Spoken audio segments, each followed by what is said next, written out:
meaning that in popularity, Yeah. you know, because of your beautiful, melodious songs that you sing that are praising God, talking about the good things, and you're not singing, you don't, a unique thing is you don't use any instruments, this is all voice. Yes.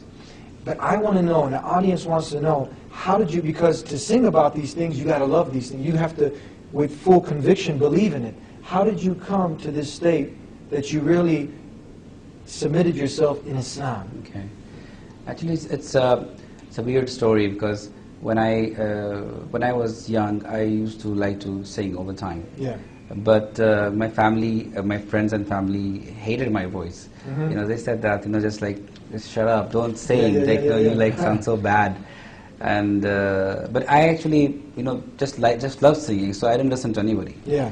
And when I graduated from college, or let's say when I was in school, one of my friends heard me reciting the Quran, and he said to me that, you know what, why don't you recite the Quran in the morning assembly? Mhm. And I was like, no way, you know, I'm nervous, I mean, like in front of 1,000 students. What he did, he told one of my teachers, and my teacher told me that you have to come, and otherwise, you know, you'll be in trouble. So I did go. I was actually excited, and I did recite the Quran in the morning assembly, and it felt good that people accepted me and they liked my voice. After that, when I went to college, I strayed a bit, you know, and you know, the college is college life, with your friends, and you go out, and it's not too much into the deen. And I graduated from, no, before I graduate, I heard a nasheed singer, and I liked his voice so much, and he didn't use any instruments, but he had all this mixing and vocals all around him and everything, and I was like, wow, how can he do that? And I never thought one day I would be doing the same thing. Mm-hmm. I'm not going to say better, Yes. but I'm going to say that I would be doing the same thing. And he was like my idol, you know. I wanted to meet him, and you know.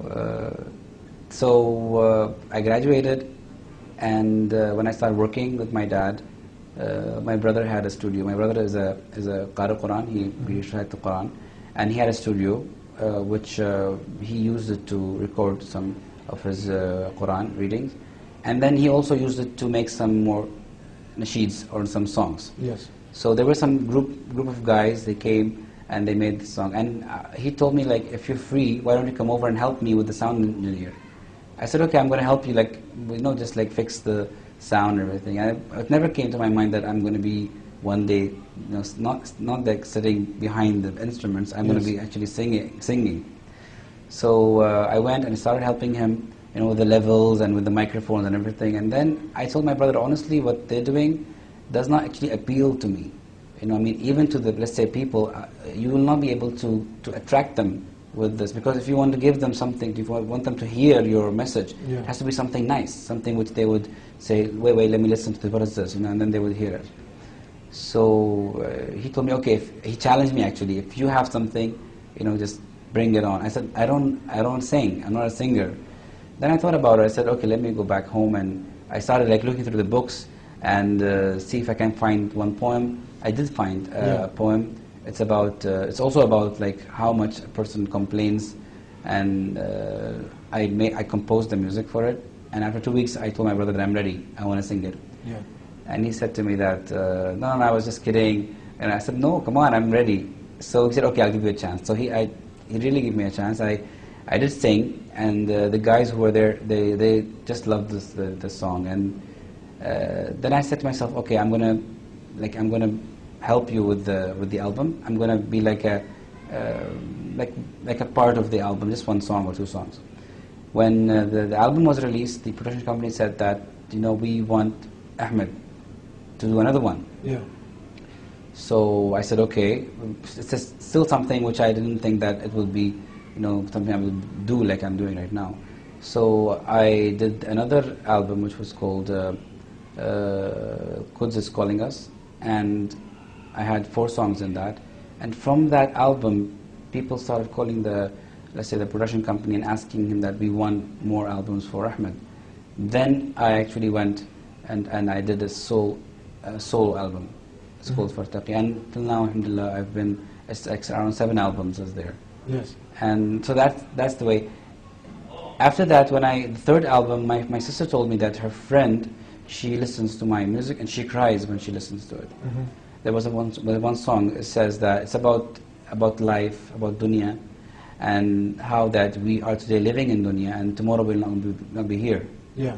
You know, we'll be in our graves, and how this life is so tricky.